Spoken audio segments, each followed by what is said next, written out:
Episode of Outside the Arc. Today, I'm with Shane King and Shane Brown once again. What's up, guys? Well, Dylan. Love So, another mad weekend of football. I think we just have to go into the game. No etiquette here. What a fantastic game of football. Shane Brown, take the floor again. This when you're at the game. Talk.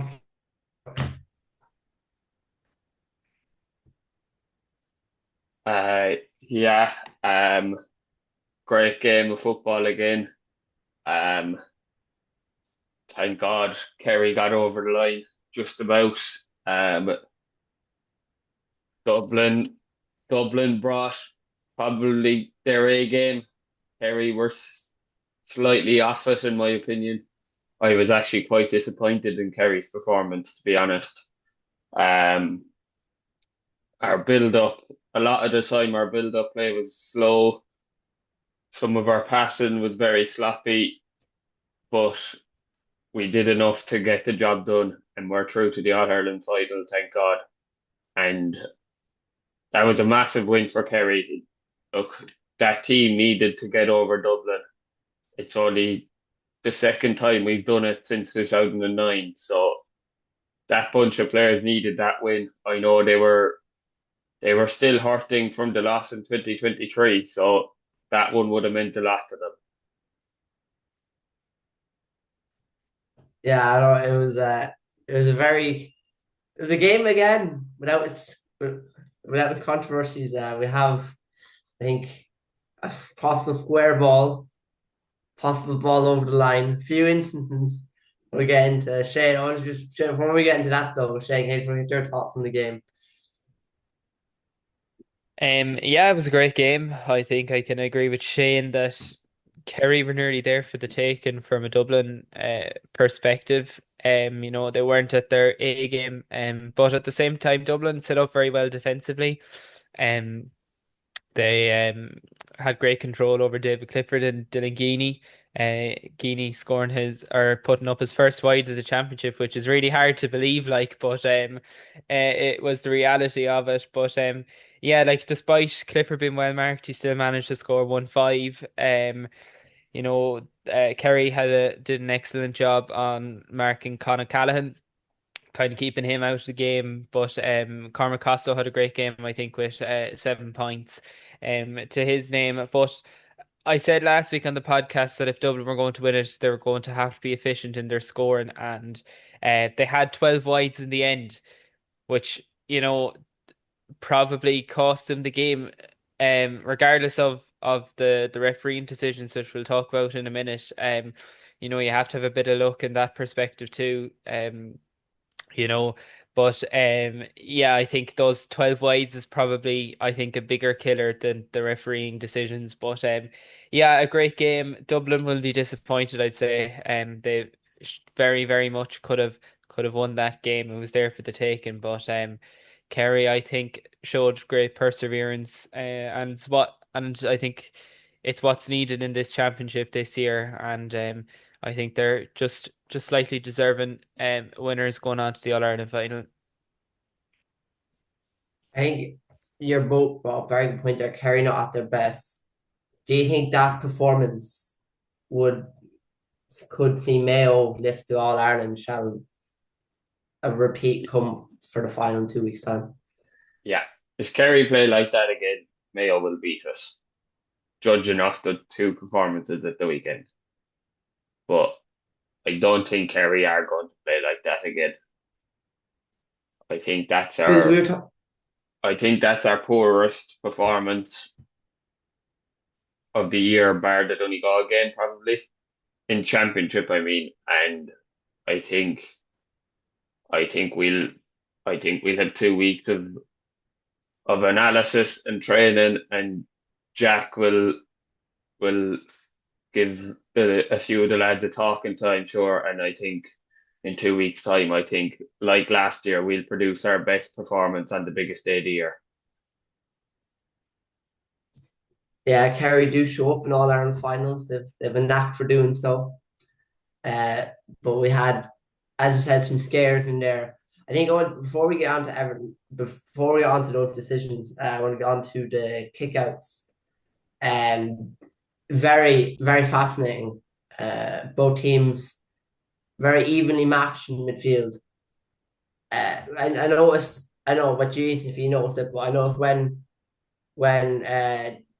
Dublin couldn't go short, Kerry seemed to be getting on a lot of kickouts and vice versa.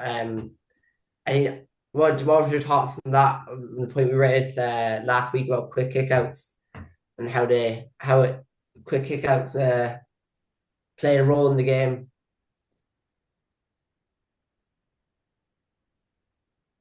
To start with Shane Kingston.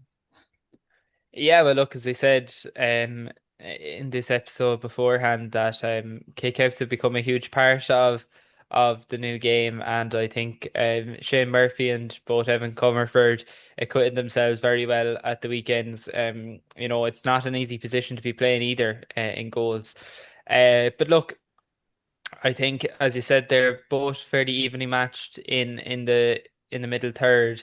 Some big lads there to be catching those high balls. But yeah, if you're getting a few kickouts off and the momentum swings with you, it really does have an impact on the game. And I think we saw that at the weekend with those kickouts. If you can press the kickouts and put pressure on the goalkeeper as well, you're going to win some opposing kickouts. So it played a huge role in terms of the momentum for teams and for getting vital possession. Yeah. Because you probably noticed this Shane Brownford at the game. The halftime stats they showed they completely avoided Joe O'Connor's side on the kick out, double kick out. Do you think that was a smart move by Dublin? Yeah, of course it was. Look, look, I suppose Dublin did very well on the Kerry kickout, and as you said, there wasn't many short kickouts taken or quick kickouts. I do think Shane Murphy did slow down slightly at the weekend compared to the previous three games.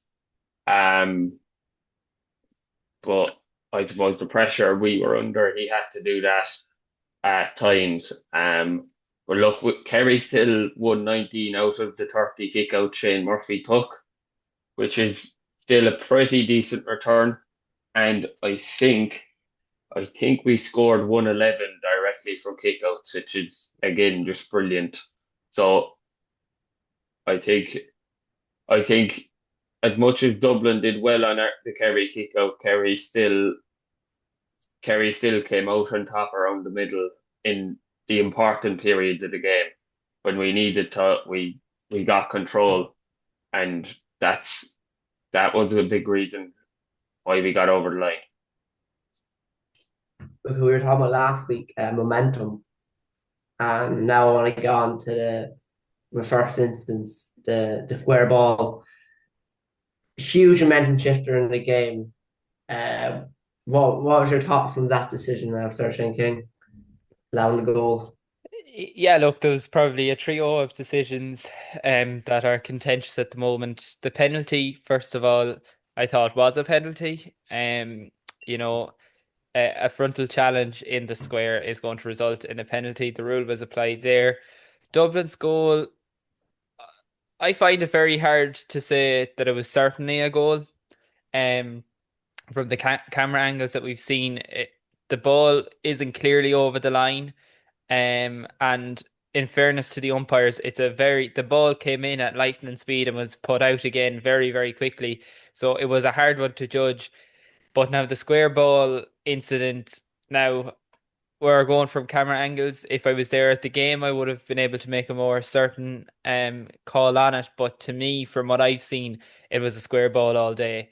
In fairness to Dublin, Sean O'Brien was inside the square when that ball was kicked by Shawnee O'Shea. And I think that goal to me was a square ball all day. It was a huge momentum shift, as you said, for Kerry going into those final stages. And I think Dublin will probably be rightly felt aggrieved with that. But I think in terms of those three decisions, I think two of them you can say the referee probably made the right call, but that goal, I think, in all fairness, I think it was a square ball, and it was a huge moment in the game. It could have shifted the tide. Dublin were leading up to that point, and it brought Kerry right back into the game. And obviously, we had the goal instance. I agree, it was inconclusive. The frontal challenge, he hit some straight eye frontal challenge. I agree, penalty, but the goal that wasn't given, but on the Dublin end, yeah, I've seen a few clips from after.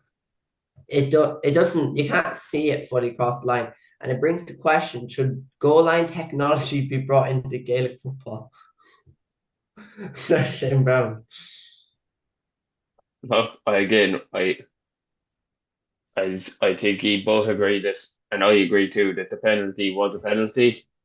Um, and then the next incident with the square ball, look, it probably was a square ball, but look, and I'm not one for sticking up for referees or umpires or linesmen, but it was a split second.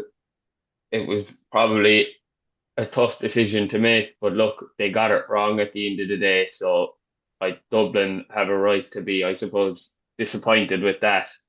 But and it did come at a massive time in the game. Dublin were 3 points up. They came out like they were really on top at the start of the second half until the goal. So it was a huge momentum swing. But look, Kerry needed that goal, and it was actually Dylan Gainey that kicked it short for the goal. And I suppose it was ironic that his technical first miss of the year ended up with the ball in the back of the net for Kerry. But obviously, then he kicked the wide later on in the game. And then again, I've kind of only seen one angle of it, but I've slowed it down. I paused it. I don't know how many times, and I can't 100% say that the ball was fully over the line. So therefore, I don't know. Look, maybe on another angle, it might be more clear whether it was or not. But look, it is what it is. As for goal line technology, maybe, but definitely not VAR. Look, we have Hawkeye, I suppose, so there's no reason why we shouldn't have, I suppose, goal line technology, maybe, but definitely no to VAR or any review system. No, that's fair. So, thinking, what's your thought? Do you think goal line technology should be brought in? Yeah, well, look, as Shane said, we have Hawkeye, so it applies to points. Why won't it apply to goals as well? So I don't see a huge issue with that. I think in terms of VAR technology, I don't want that. If we're looking at the World Cup now at the minute and we see these VAR decisions and they take about 5 minutes and to make the decision, then the referee comes in and he's center of attention announcing it to the stadium what the decision is. Like, that bullshit shouldn't be brought into GAA, in all fairness. Like, we're not Americans, like.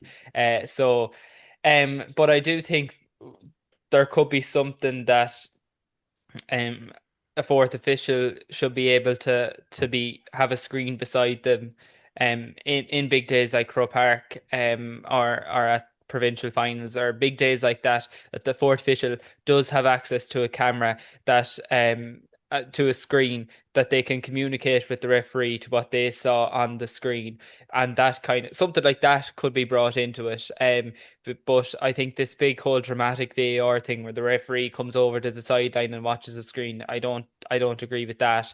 But I do think something could be simple like that brought in, that a fourth official is able to see it, or another official who's up in a box looking at the screen that can communicate with the referee for what they seen from the screen for a contentious issue like a penalty, because these are really fine margins that are going to cost somebody's place in an All-Ireland final. So there's huge things at stake here. These players put huge commitment all year round to get to these big days, and you want the officiating to be right. But then it also comes into question about umpires as well. I know, Dylan, you mentioned it a podcast or two back. Are our umpires too old or that. But when it comes to this level and it comes to decisions like the square ball and like a penalty where you're consulting your umpires, these umpires aren't trained referees. These are people the referee brings along to the games with him that, they're friends or they're club mates, they're not trained officials. And to be consulting with them on decisions on an All-Ireland semi-final level when they aren't trained referees with experience, I think that begs the question, like, is that right? At this level, when we get to these big days, should we be appointing former referees or even referees on the panel at the moment? I think there should be an umpire panel when you come to these higher championship games, that they are appointed by the GAA, and that we have trained referees. They could be former referees, they don't have to be fit like to be an umpire.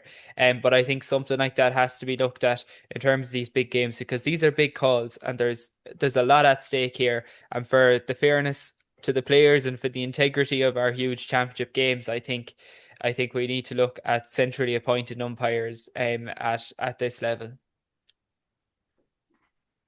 I agree. I'm going to bring that up because it was a massive decision in the game, and it's something the umpire is right in front of. Yeah. You can't blame the referee.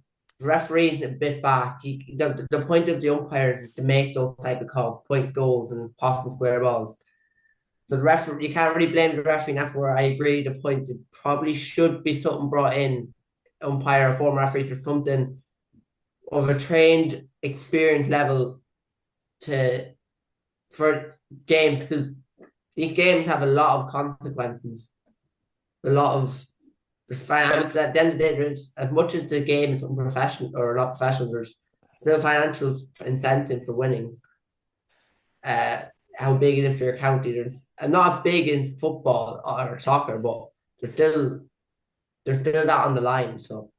And I think a gold cross medal is worth more than anything to a lot of these players, more than money now, Dylan. But in terms of the umpires, like these are huge calls and huge pressure on umpires who are just friends of the referee, or it could be their father, their brother, their club mate. These decisions, as you said, come with huge consequences, and I think it's an awful lot of pressure on these umpires to be making these decisions when they're not referees themselves, or they haven't been in training. I've no problem with referees picking their own for club level games and all that, because you wouldn't get umpires otherwise. And I think it's important that they're there for club games and that. But these high level games, I don't think you should be relying on the referee to bring his own umpires, because first of all, I think it looks very amateur for the high level of sport that we are playing and the high level that these athletes are at. I think it just is a little bit unfair to both the umpires and the players for these big decisions to be left with them. Totally agree. Shane Brown, what's your thoughts on Um, yeah, look, I actually think Marty Morrissey was on the radio talking about it as well, and I think he said that it should be retired referees, because intercounty referees are made retire at 50 from refereeing, so why couldn't they be made umpires? Which is a good point. Um, it probably should happen, as Shane said, at intercounty level, because look, there's too much resting on these decisions. There's too much on the line. Um, Look, these players aren't paid, but they basically train like professionals, and decisions are costing teams All Ireland's decisions being made by umpires who aren't trained to know the rules, or aren't trained referees. So it probably needs to happen. But look, on the other hand, what I will say is, as much as I suppose the contentious decisions did go Kerry's way, there was also at the other end that the umpires also missed something when Niall Scully came out and grabbed Mike Breen around the neck and pulled him down, and then went up and raised his two hands to Dylan Casey's face and made contact. So look, umpires do miss things. It's unfortunate, and it probably needs to happen that retired referees are the umpires. Well, I don't want to just focus on referees as well, because one player in particular put on an absolute spectacle in Paudie Clifford, and I want to just touch on this. I was saying you were at the game, so I'll let you talk on the performance, but I thought he was absolutely unbelievable in tossing Yeah, up. he was unbelievable. I actually said during the game, I turned around and said, Paudie is doing what he did in the All Ireland final last year. He's just completely controlling the game. And I suppose Dublin made the same mistake that Donegal did last year. They didn't mark him. And probably, to be fair, a big reason for that was, as unfortunate as it was, that Paudie wasn't available, he couldn't play. A big factor in Paudie not being marked is probably Shawnee playing. So that was a big help to Kerry. And also, by the way, Shawnee, considering it was his first full match back, I thought he was absolutely exceptional. Scored 4 points, a superb 2-pointer, and all around played very well. But back to Paudie, 100% man of the match. And look, unfortunately, Ger Brennan didn't learn from Jim McGuinness's mistakes in last year's All Ireland final, because Paudie had the freedom of Croke Park and the freedom of Dublin again. Jen, want to add to that? Yeah, I think I'd agree. Paudie Clifford was excellent, but I think Dublin nearly let him look excellent too, in that they gave him so much space. But I saw somebody put up on Twitter, like, you could do a good job in David Clifford and you can do a good job in Dylan Ganey in terms of marking them, but Kerry have these other excellent players, that in Paudie Clifford and in Shawnee O'Shea as well, I think was excellent too. So even if you tighten up at full back against Kerry, you have these other players that are cropping up and are going to cause significant damage as well. So I think that's going to be a huge task for Mayo come the All Ireland final. But regardless, I think Paudie Clifford was excellent. He controlled the game. He showed huge skill and huge character throughout the game as well.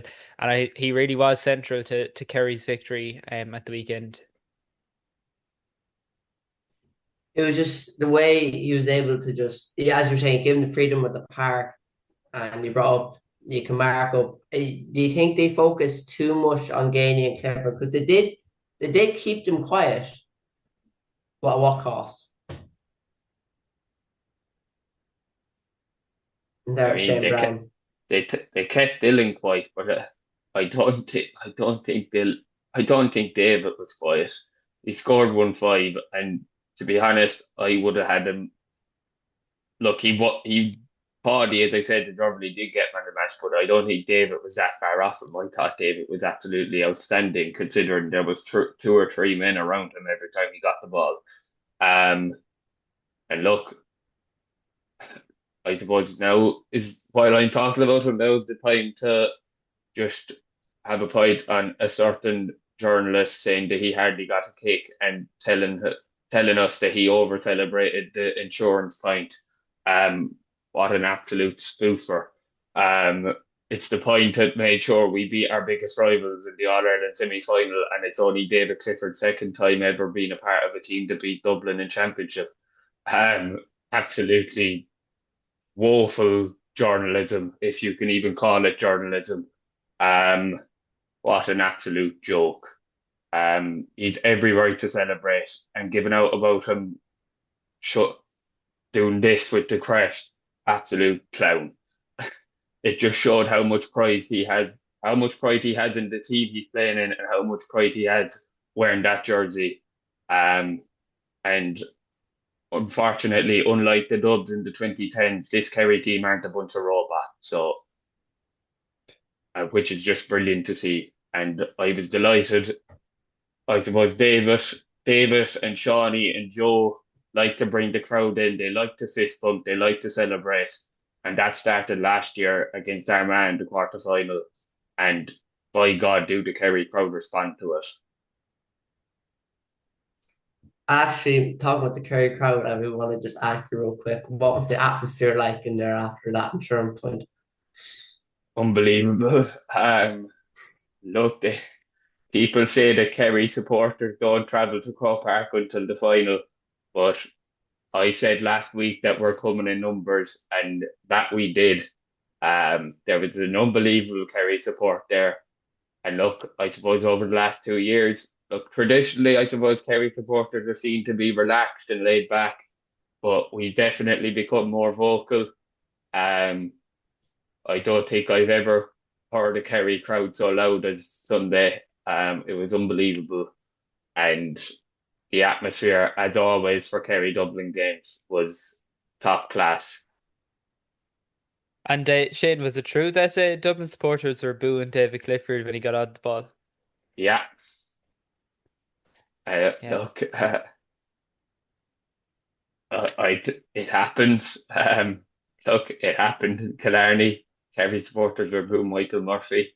Unfortunately, look, I'm not going to give out about it, but I would just say, don't poke the bear. Yeah. And I think that kind of lent to the that celebration at the end as well, like, whatever shite Wooly was talking about, like that, like, you have to express yourself in these games, and I think that's the colour we're looking for and the passion. And when we were talking about these lads, these are amateur players and they're doing it for the pride of their county, for the pride of their jersey. And I think David Clifford, when he got that point, he really emulated that, and I think that shows what our Gaelic games is about, and whatever that shite Wooly was going on about, I don't know, but that certainly shows the pride and the passion that these lads have in the game, who are doing it out for the good of their health, for the pride of their county, and to bring great days for the people of Kerry and for the people of their county in Croke Park. So, uh, fair dues to David Clifford, I say. No, you're right, because at the end of the day, he's just a teacher. Whoa, clip down now. He's just a teacher that is playing for, as you said, an amateur sport for passion. Like, and if you can't show passion in amateur sport, you're playing you're just playing for love of the game. Like, you're taking away the whole point of the sport, and I think that take from Wooly was just pure utter nonsense. And as unfortunate, as someone who played the game and played and done, uh, been in those moments where he's an amateur to say stuff like that, I think it's just, I think, I don't know, it's just maybe he's missing the game. We don't know. We can only speculate and being, I don't know, jealous or something. But that was a terrible take. It's It for did clicks. put it that way. Yeah. They didn't put it for click, even if it is for clicks, it's sad because it's just Yeah. it's just sad. And there's no point. There's no you can't really elaborate on it. But what we can elaborate on is the Mayo performance. We'll go on to this now. Sorry, I Dylan, think just Mayo. quickly before we move on, I think it's important. I think there's two people I need to mention. First of all, Okay. Evan Looney lost his grandmother the Sunday morning before the game, and he still togged out for Kerry and came on. So look, I have condolences to him and all his family, and I suppose everyone in the Dr. Crokes club, because the Looney family are well renowned in Dr. Crokes. So sympathies to all there, and also Ciarán Kilkenny, an absolute footballing legend, announced his retirement yesterday from the Dublin senior footballers. So look, an unbelievable footballer, and I suppose a class act on and off the field. And I hope he enjoys his retirement. And what an unbelievable career! He he deserves every All Ireland medal he won. He was absolutely outstanding and definitely one of the greatest footballers of all time. Yeah, just on Ciarán Kilkenny, he's just an absolute warrior for Dublin, I think he 8 All-Ireland medals he has, and numerous All-Stars and Leinster medals. He's been a huge star for Dublin. He was down with us at our club's dinner dance there in February, and spent the evening talking to people, just a really genuinely lovely lad, had time for everyone, and I have the height of respect for him. He's been a huge player for Dublin over the past years, central to their six in a row success. And to stay going and to bring on this next generation of Dublin is a credit to him and to his family. So we wish him all the best in his retirement. 100%. Ciarán Kilkenny is a legend of the game. But I want to actually now ask this because I missed that yesterday, to be honest with you.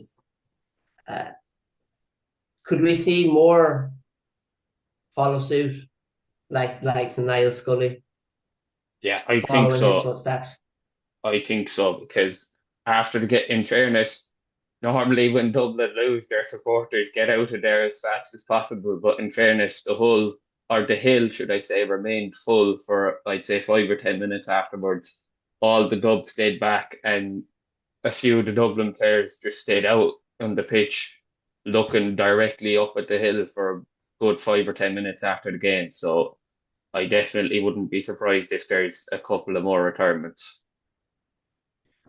Right, moving on to Mayo versus Louth. What for the first half, what looked to be a close game turned out to be an absolute annihilation. We just get Shane King, your thoughts on the game and how it unfolded quite incredibly. Yeah, look, very disappointed from a Loud perspective. We said on the episode before the weekend that it was going to be a close game, and it appeared to be in the opening stages of this game. But Mayo just got a foothold in this game, and I think their defense was nearly central to that. They forced a lot of turnovers, got hands on ball and primary possession, and just had that bit of composure that Louth were lacking. I think in this game, they hit 2-7 without reply in the second half. Like at this level, 2-7 is just crazy. Without a response, but their inside forward line for Mayo is just really, really impressive. Ryan O'Donoghue with 111, Dara Byrne 1-2, Kobe McDonald 4 points. That's what 217 between the three of them. You know, like that's just incredible.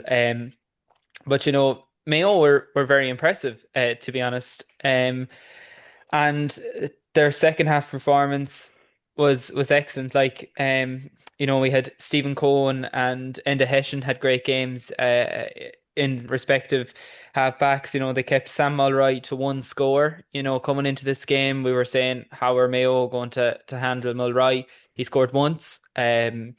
And that was a 2 point free, so they kept him scoreless from play. Then there was Kieran Downey who scored six points with two pointers. But apart from that, Louth were really, really disappointing. But I think that was to the credit of Mayo's defence as well. But yeah, look, an interesting game. Mayo will probably be disappointed that they didn't get a bigger test coming into the All Ireland final because Kerry is going to be obviously a much bigger test than what Louth presented at the weekend. But I'm delighted for Mayo. I've been watching Mayo football, and the disappointment and the heartbreak for the Mayo fans over the years. I'm delighted for them that they're back in Croke Park. And after a great performance from them, and a very turbulent year for them as well, similar to Dublin. To get this far into the championship, I did not expect it. If you'd said Mayo would be in the All Ireland final at the start of this championship, I think I would have laughed at you. But yeah, look, in fairness to Mayo, I have to say my hat goes off to them. Fair play to them. A huge win for them. But I think it's their youth and their defence that was really, really inspirational there at the weekend.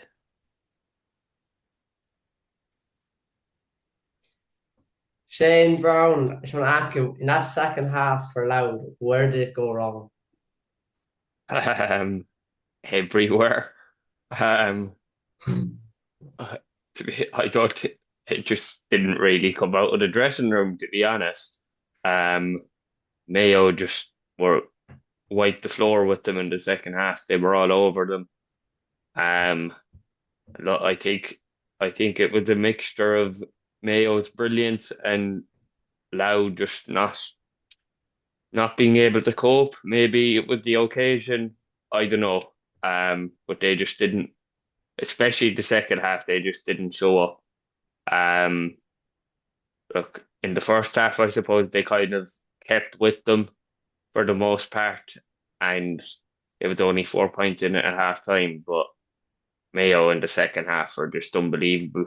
As Shane said, the full forward line again producing some magic. I suppose 2 weeks ago it was mainly Dara Byrne and Kobe. This week it was Ryan O'Donoghue. Um, but obviously all three of them contributed. But Ryan O'Donoghue was the star, and I mean, what an unbelievable performance. Um, and he's he's going to be tough to mark in 2 weeks. Look, we'll obviously be talking about that in a couple of weeks in the preview, who will be marking him and all that. But whoever gets that job, it's going to be a tough one.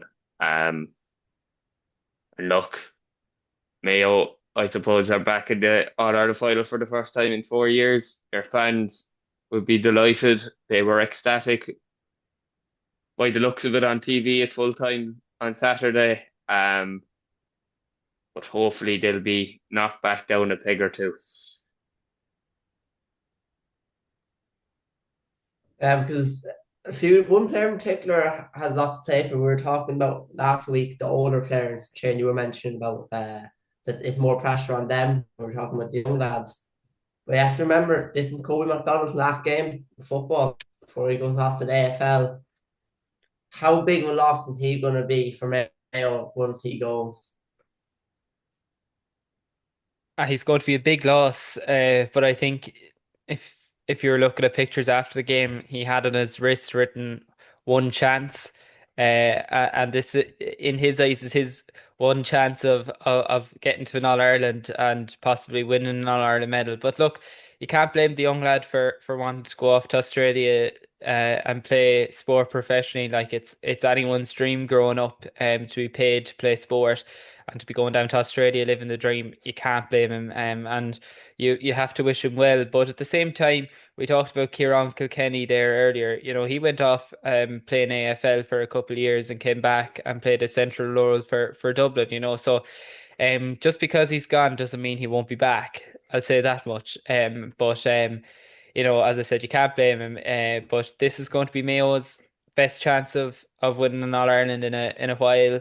You know, they came completely under the radar this year into the All Ireland final, which probably helped them a bit because, you know, when you look at Cork and their hurlers and the hype that was around them, and you know there was debate after whether that hype fed into them or not. Yeah, I don't know. It might have fed into a little bit to Louth, being that occasion and the hype around the county. You know, and kind of when you get to a semi final, in the back of your head, you're thinking of an All Ireland final. You know, so. Look, I think Andy Moran got fairly excited afterwards in the press conference when pressed on that hype and will Mayo fans get carried away? But look, I don't know. But will Kobe McDonald be a loss? Absolutely, he will. Like, you know, just you see him there and the balls he's fielding, you know, jumping at huge heights, and that's why the AFL want him.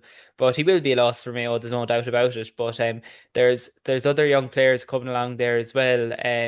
Dara Byrne, as we said, has been sensational all year. He probably doesn't get the same credit as Kobe, but he's been brilliant. But then even if you look coming off the bench, Keane McHale came on and scored 2 points as well. He's been excellent for UL in the Sigerson Cup there earlier this year. He was central to their success.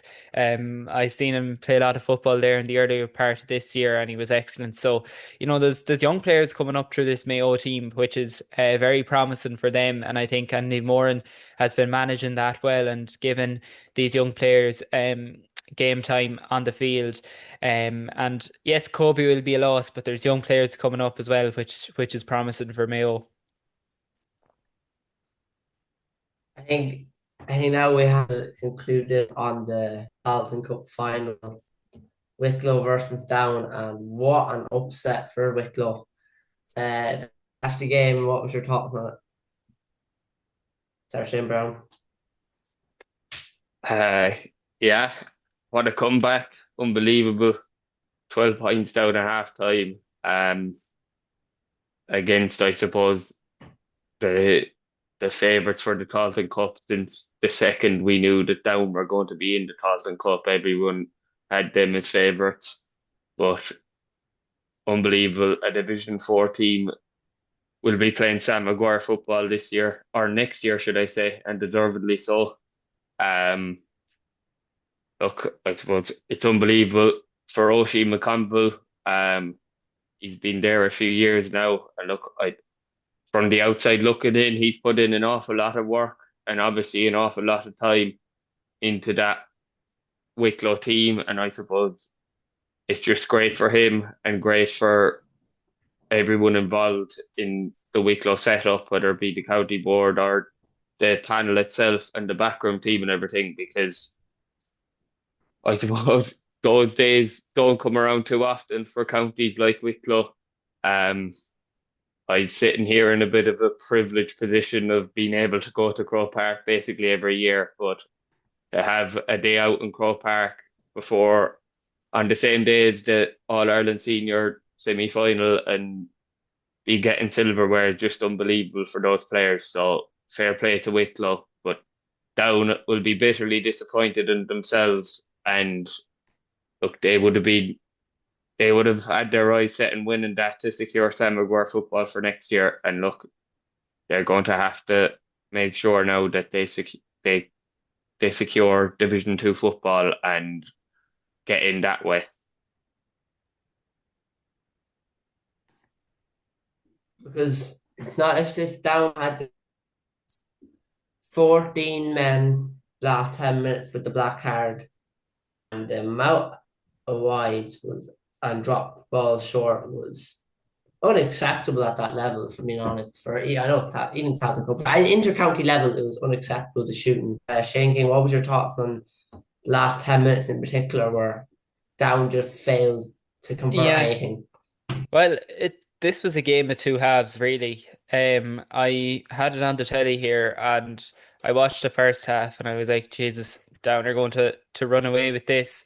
The second half started, Down added a point, and we're 13 points up. And I was like, here, come on, I'll go on and do something else, and not waste my time watching the second half. But I stuck with it in fairness, and I'm glad I did because the turnaround by Wicklow was phenomenal.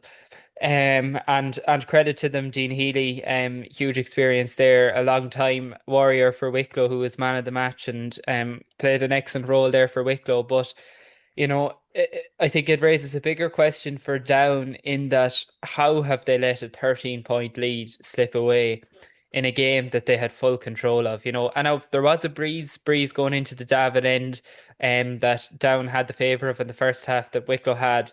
But still, when you're 13 points up, you don't let that slip. And I think for Laverty and the Down management team, the same happened in the semi-final against Fermanagh. They were fairly comfortable at half time and only just scraped by in the end. Fermanagh had a huge second half, and Down similarly were disappointing, like in this Talchan Cup final. But like there's there's a huge prize in winning the Talchan Cup in that you get Sam Maguire football for next year, and that's where Down want to be. Westmeath knocked them out of that this year, and would have been bitterly disappointed not to have been playing Sam Maguire football, especially after beating Donegal in the Ulster Championship. But this Down team have great players, have great quality. I've seen them in Division 3. They bet Westmeath in the league, and they went on to win the Division 3 league final, and put up a great performance against Donegal in the Ulster Championship. This Down team have great quality, as I said, but there has to be some mentality issue there, or something that you can let a 13-point lead slip, because these players can play football. It's whilst the wides came, the turnovers, um the kickouts, all these things went wrong for Down, but like it's not like they don't have the skill to make these errors. There has to be a mental issue, I think, there. And I'm no sports psychologist or anything like that, but I think that has come into play a little bit for Down somehow. I don't know how. But I think it's an issue that has to be addressed for them going forward. Because as I said, there's great quality in this down team.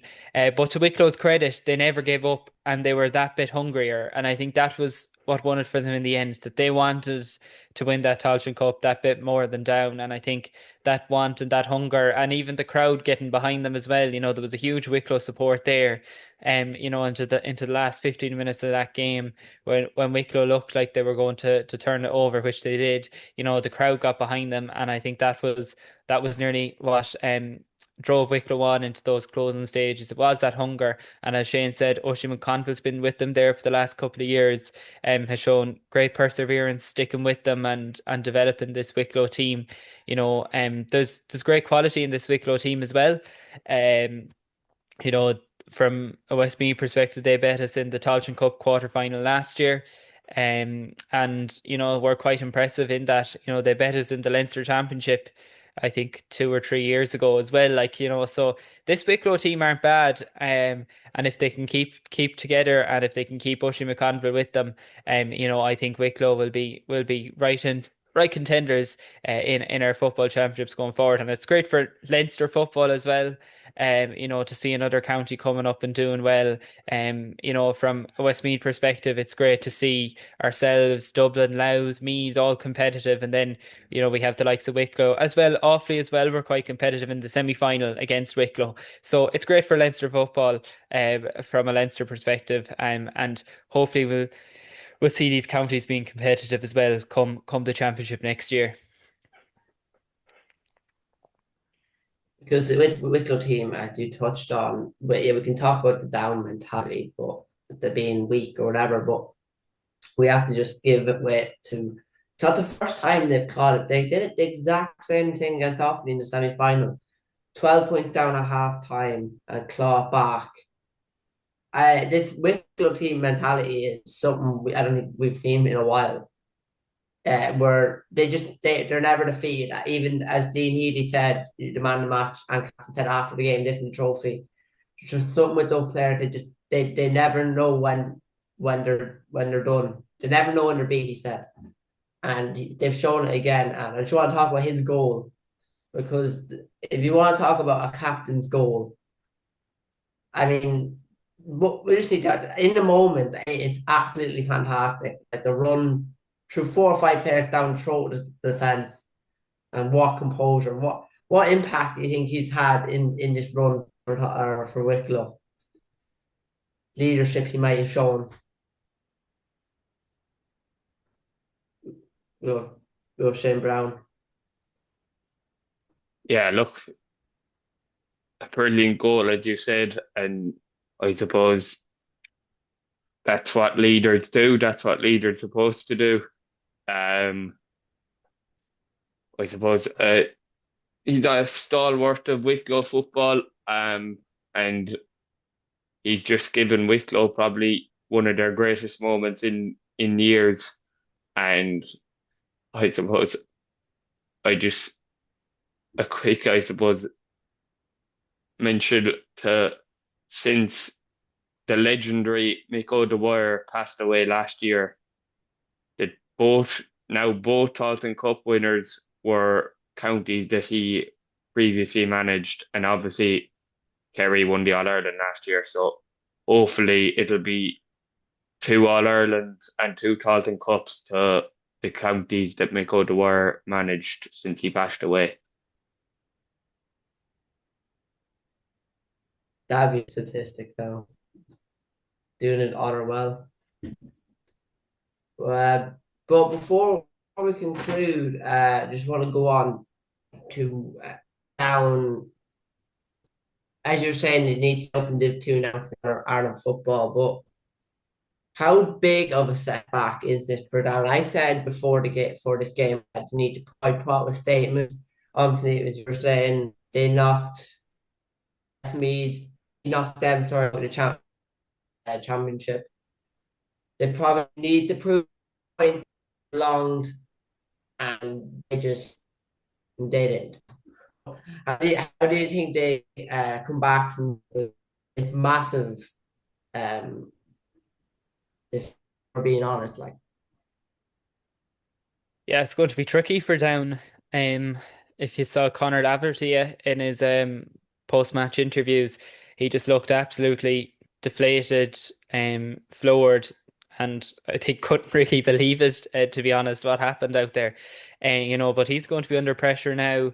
As manager, I've great respect for him. He's a young lad. He's done great work up there in Down football, but I think it's just the inconsistency in Down's performances this year. They had a good run into Division 3. I think they were nearly unbeaten in Division 3 and went on to win it. Beat Donegal in the opening or in the second round of the Ulster Championship in the quarterfinal stages, I think it was. Yeah, Very yeah. disappointing then against Armagh in the Ulster semi-final, was it? And then um into the Taliteann Cup championship, up and down, lost to Offaly, and then went on to the final, ran very close by Fermanagh, and then the final obviously played out the way it did. I don't know. It is going to be very hard for Down to come back from this. But as I said, they've good players, they've a good manager. But if they can fix that mentality, going into Division 2 and stay up, I think they can recover from this.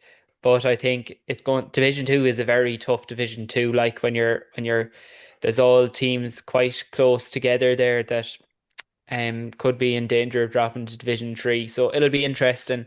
But it's going to be a huge task and a long winter, I suspect, for Down. And add to that, Shane, bro.